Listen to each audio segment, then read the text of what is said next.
gagana ako. Sige na.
Ako na natin sa ako sa nama.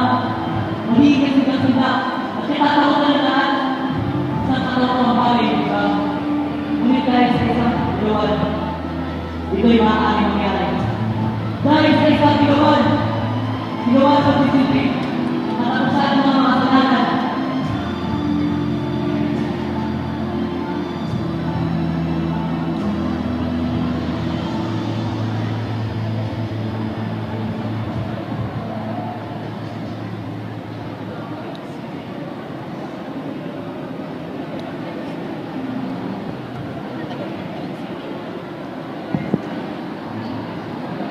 Nang mawalaan si Basilio sa dating bahay ni Kapitan Tiago, sa daang Anwage ay nakita ng bagong ayos ko.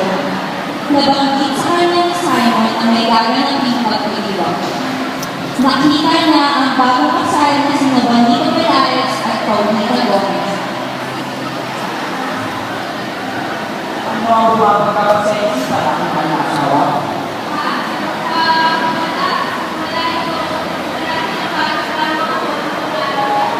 Kasi ba, social na naman sa mga nagpapalitan sa mga kaya kaya para sa aking sama-sama.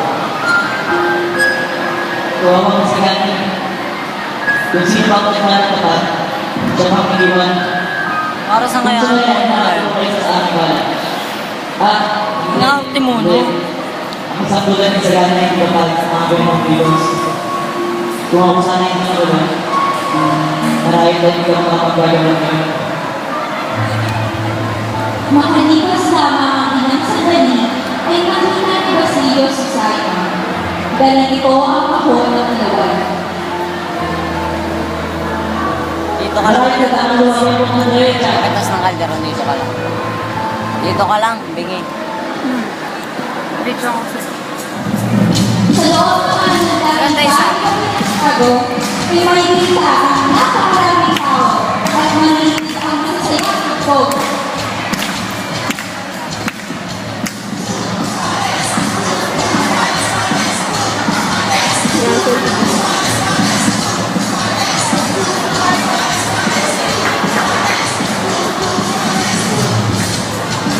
Masaya si Don Timoteo Perales.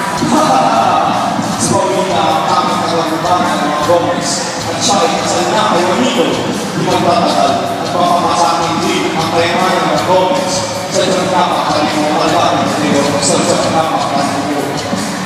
Iyon ang mga bagay na nasa sa isip ng Don habang nililibot-libot at bumabagi sa lahat.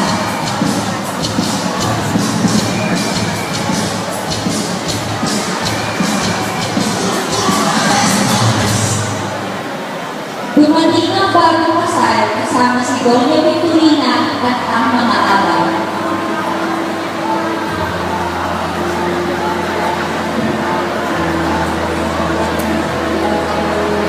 Naroon na rin ang malaking Diyos, si Padre Rene at Padre Sally. Ang tanging hinintay ng lahat ay ang pagdating ng Kapitan Sila General. ako pa ako sa padre.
Ganda na yun. Ang dilim. Ano ba nangangalan dyan? Ah, kawawa ka naman, Catherine. Nagaganyan ka lang. Gusto naman magtelaw, di ba? Pero dito na lang. Ang aking baywang at mga kalbo sa paa ay masakit na.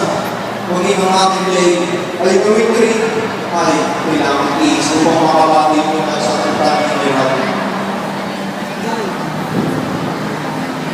Bakit kayo nag-iba ang pinguhan? Nagyan ang nakakapakit na magkakalit ng bahay. Bukas ay sisiring ka sa umang mo. Iyon ang pura ng Don sa kanyang sarili nang marinig ang puna sa palamuti sa kanyang bahay. Ilang sandali pa ang lumipas at nakarinig ng gabal ng kabal.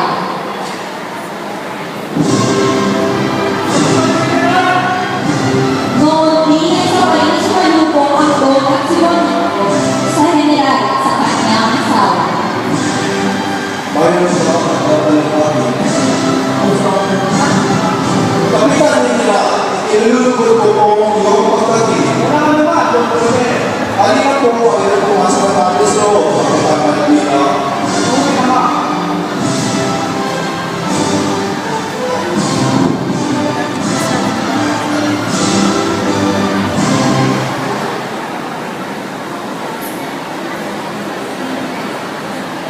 Nakita pa ito ang tangkal.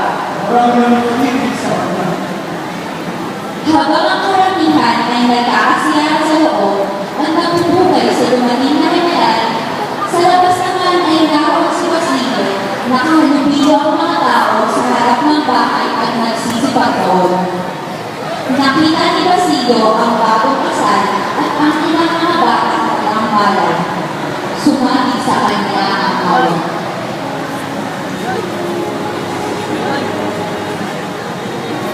Maaari ka naman ito sa mga walang maaari ng tao, di ba? Tama. Ako yung bibigay ko pala. Nawala ni agad ang away Ano si Joy? nang makita sina Padre Rene at Padre Salvi. Hindi tama. Ano ang ano papala mo sa ating initas? Mamatay sila kasama ang mga kasalanan. Hindi ko ako gusto ng iwanan kayo sa akin. Ginawa ko lahat ng pagpapakabuti.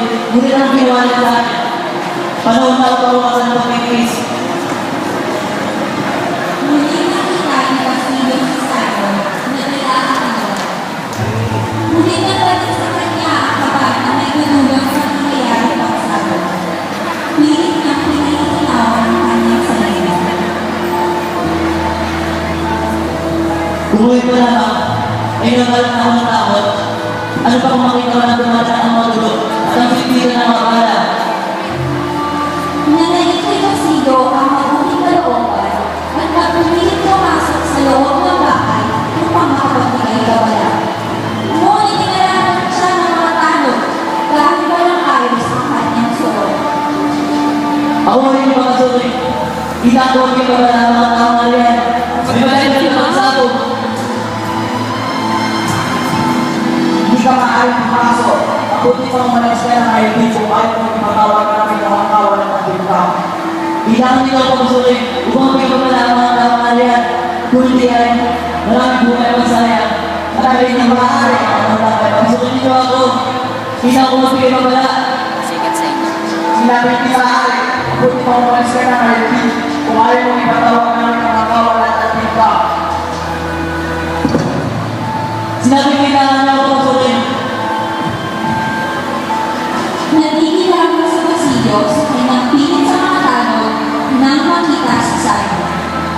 Nawala sa kanya ang atensyon ng mga tanong dahil sa pagbati kay Simon. So it's called.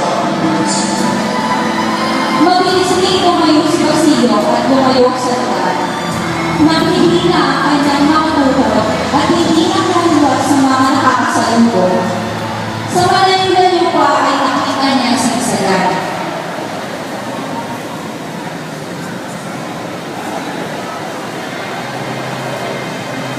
Ano ginagawa mo ito? Hindi ka na isirani. Kailangan natin makalis sa gawin ito. Hindi ko ba mamatay? Ikaw yung malis sa akin. Yung mga di kami nasabot sa kanya na yan. Mamatay na lahat. Sasabot ang bahay at namamatay ang lahat. Huwag sa kanya. Sa kanya na Diyos tayo tumayo ito. Dahil ang bahay na tayo mga nakikita. Masabot sa ako, pinag-isang tagayo na matitira. Pag-iwalay sa iyo na at tayo malayo na. Hindi! Ibig ko siyang gawin ng sulit ng pagkakataon. Bumasay ka na siya. Kailangan ko siyang mulis makita. Ikaw ba na? Hindi ko gusto sabihin ang pera ba na? Gusto niyo na tatahan. Mabilis rin umalis si Basilio. Si Isagan ay patakbong pinungo ang bahay na kanina Yung pa direct na. Sasabot ang bahay. Tsaka Mamamatay ang lahat. Carlo. Mamamatay si Paulita. Tsaka sino? Hindi! Hindi maaari! Bella? Nagmadaling ang bukas si Isagan sa bahay na pinagdaraw sa salo-salo. Maayos ang kanyang kasuotan kaya madali siyang nakapasok ng bahay. Samantala, ang mga Diyos-Diyosan ay may pinagkakaabalahan sa Asodeo. Bakit ka sa Paris? Buwan ang susunod para sino siya? Sino siya? Pagpili ko ang nagdahil sa paraning sa Pibos Nigilo na matay na sa buong taon ng mga nanahan. Pibos Nigilo? Tama nila. Ang nagbag ito ay mula sa isang Pibos Nigilo. Ito ay isang pinamamatibagsin. Kilala ba ninyo ang pirmana ng inyong kaibigan ba? Salvi? Ang sa inyo. Yan ang tunay na sulat niya. Yan ang tunay na sulat ng iba. Hindi nyo yan. At papatuloy na lamang natin ang ating pagkain na wala naman madalas sa pamilyo naman.